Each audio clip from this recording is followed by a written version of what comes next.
Assalamualaikum warahmatullahi wabarakatuh. Allahumma salli ala Sayyidina Muhammad wa ala ali Sayyidina Muhammad.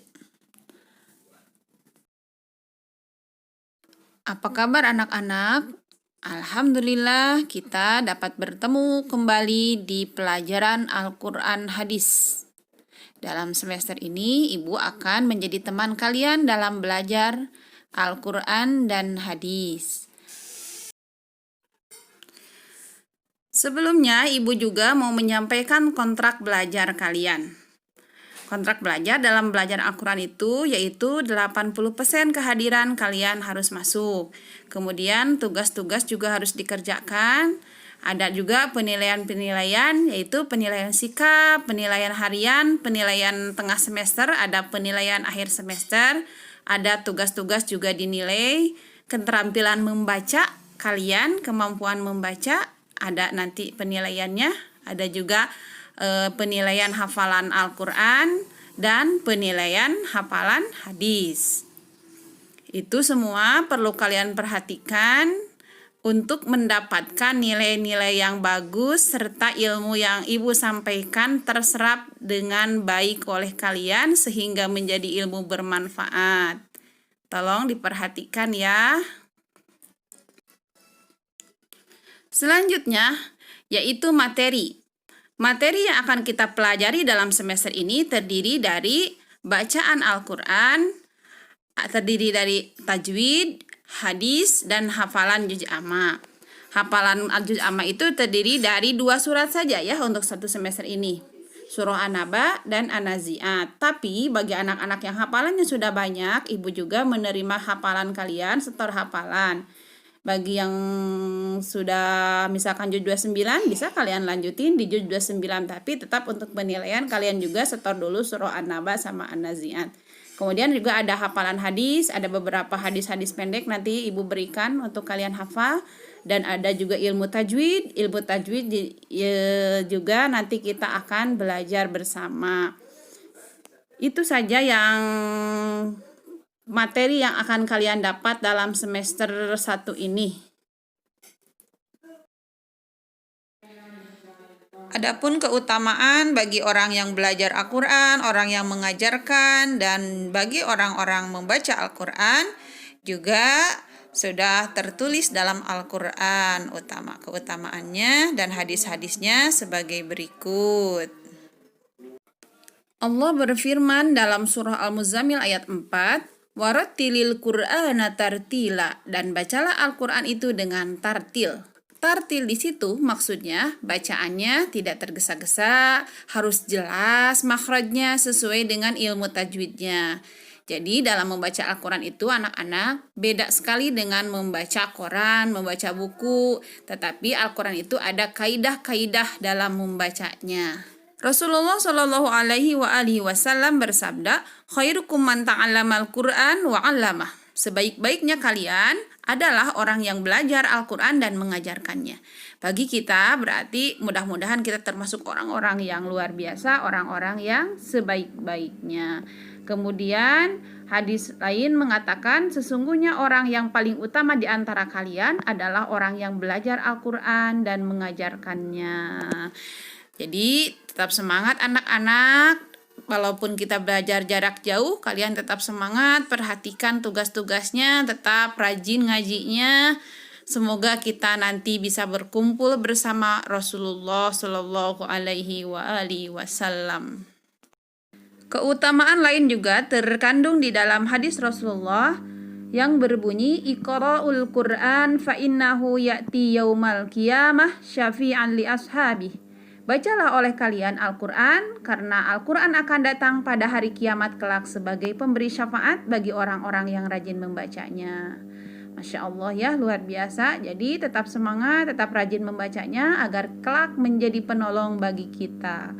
Kemudian Rasulullah juga bersabda, barang siapa membaca 1 huruf dari kitabullah, baginya 1 kebaikan pahalanya, dan 1 kebaikan akan dilipat gandakan menjadi 10.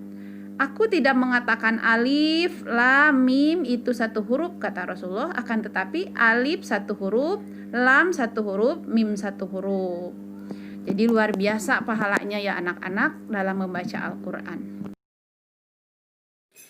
Adapun dalam membaca Al-Quran, anak-anak perlu diperhatikan bahwa dalam membaca Al-Quran itu kita diperintahkan untuk membaguskan suara. Di sini terdapat juga hadis Rasulullah yang artinya, hiasilah Al-Quran dengan suaramu yang merdu, karena sesungguhnya suara yang indah itu dapat menambah Al-Quran semakin indah. Walaupun sebenarnya indah di situ relatif ya. Bukan berarti misalkan yang suka nyanyi sehingga suaranya indah, pas ngaji nggak pede, nggak gitu ya. Jadi indah itu relatif. Yang penting kita berusaha mengindahkan suara kita dalam membaca Al-Quran, tidak asal-asalan.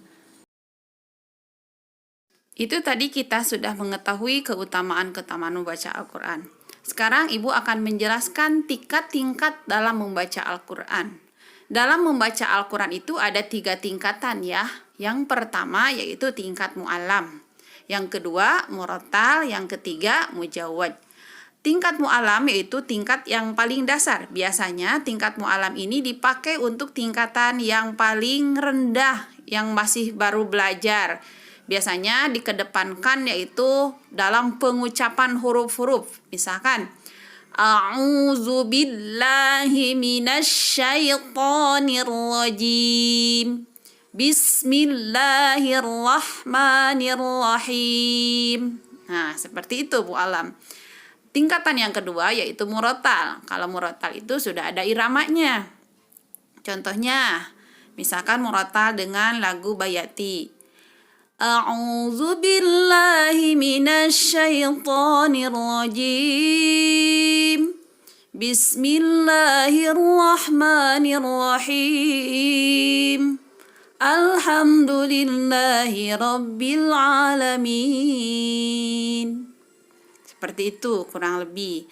Yang tingkatan ketiga yaitu mujawwad. Kalau tingkatan mujawwad itu sudah tingkatan paling tinggi. Selain bacaannya bagus, suaranya bagus, napasnya juga harus panjang dan harus tinggi suaranya. Seperti Bismillahirrahmanirrahim.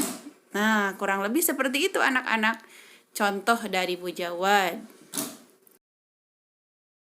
Adapun adab-adab dalam membaca Al-Quran yaitu 1. Ketika kita membaca Al-Quran dianjurkan untuk bersuci dari hadas besar dan hadas kecil. Jadi kalau kalian mau ngaji jangan sembarang ya. Jangan tiba-tiba dari mana habis main bola atau apa lari-lari langsung bawa Quran langsung ngaji. Tapi kalian pastikan kalau kalian itu punya wudhu.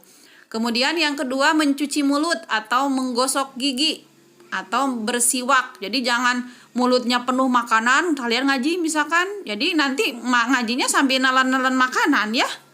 Nah, pastikan kalau kalian bersih mulutnya. Kemudian dianjurkan kalian untuk menghadap kiblat. Jadi kalau bisa baca Quran itu kalian menghadap kiblat ya, disiapkan. Keempat, dalam membaca Al-Quran itu kita dianjurkan untuk membaca ta'awudz dulu ya. A'udzu billahi minasyaitonir rajim gitu. Jangan ujug-ujug. Yasin wal Qur'anil Hakim, tapi baca dulu ta'awudz. Yang kelima yaitu kita harus ikhlas karena Allah Ta'ala, jangan karena guru atau karena orang tua atau karena pacar atau karena teman ya. Jadi dalam membaca Al-Quran kita harus ikhlas karena Allah Ta'ala.